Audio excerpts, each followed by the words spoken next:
ಮುಖ್ಯಮಂತ್ರಿ ಆಗುವಂಥವರು D K Shivakumar ಅವರು ಕರೆ ಮಾಡಿ ಇವತ್ತು ನನಗೆ ತಿಳಿಸಿದ್ದಾರೆ. 4 ಗಂಟೆಗೆ ಪ್ರಮಾಣ ವಚನ ಸ್ವೀಕಾರ ಮಾಡಲಿಕ್ಕೆ ದಿವಸ ನನಗೆ ಅವರು ಹೇಳಿ ನನಗೆ ಶುಭಾಶಯವನ್ನು ಕೋರಿದ್ದಾರೆ. ನಾನು ಅವರಿಗೆ ಧನ್ಯವಾದಗಳನ್ನು ಅರ್ಪಿಸಿದ್ದೀನಿ. ಈ ಮೂಲಕ ನಾನು ಶ್ರೀಮತಿ ಸೋನಿಯಾ ಗಾಂಧಿ ಅವರಿಗೆ, AICC ಅಧ್ಯಕ್ಷ ಅಂತ ಮಲ್ಲಿಕಾರ್ಜುನ್ ಖರ್ಗೆ ಅವರಿಗೆ, ನಮ್ಮ ವಿರೋಧ ಪಕ್ಷದ ಲೋಕಸಭೆ ನಾಯಕರಂತ ರಾಹುಲ್ ಗಾಂಧಿ ಅವರಿಗೆ, ಹಾಗೂ ನಮ್ಮ ಹಿರಿಯ ನಾಯಕರಂತ ಶ್ರೀ ಸಿದ್ದರಾಮಯ್ಯನವರಿಗೆ, ಮಾಜಿ ಮುಖ್ಯಮಂತ್ರಿಗಳು ಹಾಗೂ CWC ಸದಸ್ಯರು, ಆಮೇಲೆ ಈಗ ಮುಖ್ಯಮಂತ್ರಿ ಆಗ್ತಿರುವಂಥ ಡಿ ಕೆ ಶಿವಕುಮಾರ್ ಅವರಿಗೆ ನಾನು, ಮತ್ತು ಅದ್ರ ಜೊತೆಗೆ KC ವೇಣುಗೋಪಾಲ್ ಅವರು ಹಾಗೂ AICC ಪ್ರಧಾನ ಕಾರ್ಯದರ್ಶಿಗಳು ಹಾಗೂ ಶ್ರೀ ರಣದೀಪ್ ಸುರ್ಜೇವಾಲಾ ಅವರಿಗೆ, ಮತ್ತು ಎಲ್ಲ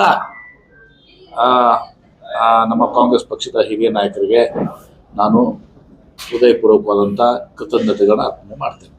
ಈ ಬಾರಿ ಸಂಪುಟದ ಆಯ್ಕೆ ಮಾಡ್ಬೇಕಾದ್ರೆ ಸಾಕಷ್ಟು ಅಳದೋಗಿ ಸಾಕಷ್ಟು ಟೈಮ್ ತಗೊಂಡು ಅದೆಲ್ಲವೂ ಕೂಡ ಹೈಕಮಾಂಡ್ಗೆ ಬಿಟ್ಟಿರುವಂಥದ್ದು. ಹೈಕಮಾಂಡ್ ನಾನು ಪದೇ ಪದೇ ಹೇಳ್ತಾ ಇದ್ದೀನಿ, ಹೈಕಮಾಂಡ್ ನಮ್ಮ ಪಕ್ಷದಲ್ಲಿ ಶ್ರೀಮತಿ ಸೋನಿಯಾ ಗಾಂಧಿ ಅವರು, AICC ಅಧ್ಯಕ್ಷ ಅಂತ ಶ್ರೀ ಮಲ್ಲಿಕಾರ್ಜುನ್ ಖರ್ಗೆ ಅವರು, ಶ್ರೀ ರಾಹುಲ್ ಗಾಂಧಿ ಅವರು ನಮ್ಮ ವಿರೋಧ ಪಕ್ಷದ ನಾಯಕರು, ಲೋಕಸಭೆಯಲ್ಲಿ ನಮ್ಮ ನಾಯಕರು, ಹಾಗೂ ಶ್ರೀ ರಣದೀಪ್ ಸುರ್ಜೇವಾಲಾ ಅವರು AICC ಜನರಲ್ ಸೆಕ್ರೆಟರಿ ಅವರು, ಹಾಗೂ ಪ್ರಮುಖವಾಗಿ ನಮ್ಮ AICC ಜನರಲ್ ಸೆಕ್ರೆಟರಿ ಅವರು KC ವೇಣುಗೋಪಾಲ್ ಆರ್ಗನೈಸೇಷನ್ ಅವರು, ಸಿದ್ದರಾಮಯ್ಯನವರು ಮತ್ತು ಡಿ ಕೆ ಶಿವಕುಮಾರ್ ಅವರು, ಇವರೆಲ್ಲರೂ ಕೂಡಿ ಒಂದು ದಿವಸ ನಿರ್ಧಾರಗಳನ್ನ ಮಾಡಿದ್ದಾರೆ. ಅದೆಲ್ಲವನ್ನು ವಿಚಾರ ಮಾಡಿಕೊಂಡು ಒಂದು ದಿವಸ ಮಾಡಿದ್ದಾರೆ.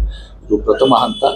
ಇದಾದಮೇಲೆ ಮುಂದೆ ಕೆಲವೇ ದಿವಸಗಳಲ್ಲಿ ಒಂದು ದಿವಸ 2ನೇ ಹಂತದ ಸಂಪುಟದ ವಿಸ್ತರಣೆ ಮತ್ತು KPCCಯ ನೂತನ ಅಧ್ಯಕ್ಷ ಇದೆಲ್ಲವೂ ಕೂಡ ನಡೀತದೆ. ನನಗೆ ಗೊತ್ತಿಲ್ಲ, ನನಗೆ ಅದೆಲ್ಲ 13 ಜನ ಆಗೋದಿಲ್ಲ ನನಗೆ ಗೊತ್ತಿಲ್ಲ. ನನಗೆ ಕರೆ ಮಾಡಿ ತಿಳಿಸಿದ್ದಾರೆ, ಅಭಿನಂದಿಸಿದ್ದಾರೆ. ನಾನು ಅವರಿಗೆ ಅರ್ಪಿಸಿದ್ದೇನೆ. ಅಷ್ಟು ಮಾತ್ರ ನನಗೆ ಗೊತ್ತು. ಅದು ಗೊತ್ತಿಲ್ಲ. ಖಾತೆ ಹಂಚಿಕೆ ಅದು ಮುಖ್ಯಮಂತ್ರಿಗಳ ವಿವೇಚನೆ. ನಾನು ಅದನ್ನ ಯಾವುದನ್ನು ಕೂಡ 4 ಗೋಡೆ ಮಧ್ಯದಲ್ಲಿ ಇವತ್ತು ನಾನು ಮಾತಾಡ್ತೇನೆ, ಇವತ್ತು ಮಾಧ್ಯಮದಲ್ಲಿ ಮಾತನಾಡುವಂಥದ್ದು ಅದು ಯಾವುದೂ ಕೂಡ ಇಲ್ಲ. ಅವರು ಕಾಂಗ್ರೆಸ್ ಪಕ್ಷದ ಹೈಕಮಾಂಡ್ ಯಾವ ಖಾತೆ ಕೊಡ್ತಾರೆ ಅದನ್ನು ಆ ಖಾತೆಯನ್ನು ನಿಭಾಯಿಸ್ತೀವಿ. ನೀವು ಕೂಡ ಪ್ರಬಲ ಸಮುದಾಯದ ಪ್ರಭಾವಿ ನಾಯಕರು, DCM ಆಗ್ತಾರೆ ಅಂತೇಳಿ ಸಾಕಷ್ಟು ಆಕಾಂಕ್ಷೆಯನ್ನು ನಿಮ್ಮ ಅದು ಪಕ್ಷ ನೋಡಿ, ಪಕ್ಷ ಏನೇ ನಿರ್ಣಯ ತೆಗೆದುಕೊಂಡ್ರು ಕೂಡ ಅದನ್ನು ನಾವು ತಲೆಬಾಗಿ ಒಪ್ಕೊಳ್ತೀವಿ. ಇರ್ತದೆ, ಎಲ್ಲರದು DCM ಆಗಬೇಕು, ಮುಖ್ಯಮಂತ್ರಿಗಳಾಗಬೇಕು, ಅದೆಲ್ಲ ಕೂಡ ಇರ್ತದೆ. ಆದರೆ ಇವತ್ತು ಪಕ್ಷ ಸುಪ್ರೀಂ, ಪಕ್ಷ ಏನು ನಿರ್ಣಯ ತಗೋತದೆ ಅದನ್ನು ಸಂತೋಷವಾಗಿ ನಾವು ಒಪ್ಕೊಳ್ಳುವಂಥ